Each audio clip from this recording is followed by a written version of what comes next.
كيليان امبابي يرفض عرضا جديدا من باريس سان جيرمان.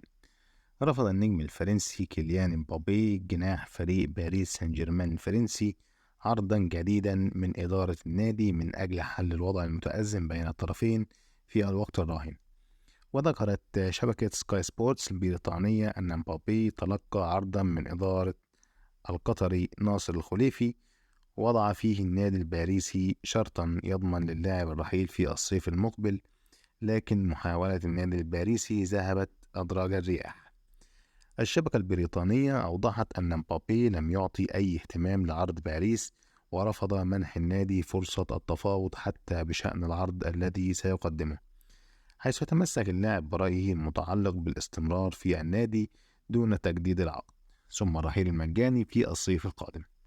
ويهدد باريس مبابي بإرساله للمدرجات وإبعاده عن الملاعب في الموسم الجديد حال لم يقبل بالرحيل في الصيف الحالي أو تجديد العقد المبرم بين الطرفين، والذي سيصل لخط النهاية في يونيو القادم.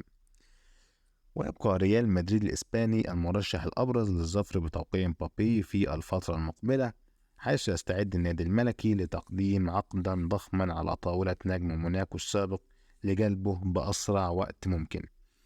طبعا زي ما احنا عارفين ريال مدريد في سباق كده للحصول على خدمات النجم الفرنسي كيليان مبابي، وباريس سان جيرمان طبعا مش عايز يفقد جوهرته ونجمه الأول كيليان مبابي. طبعا كيليان مبابي بصمته واضحة وكبيرة جدا، لاعب لا يختلف عليه اتنين بصراحة، لكن كيليان مبابي بيتمنى ارتداء قميص ريال مدريد عاجلا أم آجلا، ورافض كل محاولات التجديد من خلال باريس سان جيرمان. باريس بيحاول يقنعه بكل حاجة هو عايزها، لكن امبابي رافض، وهو قال أنا عايز ريال مدريد.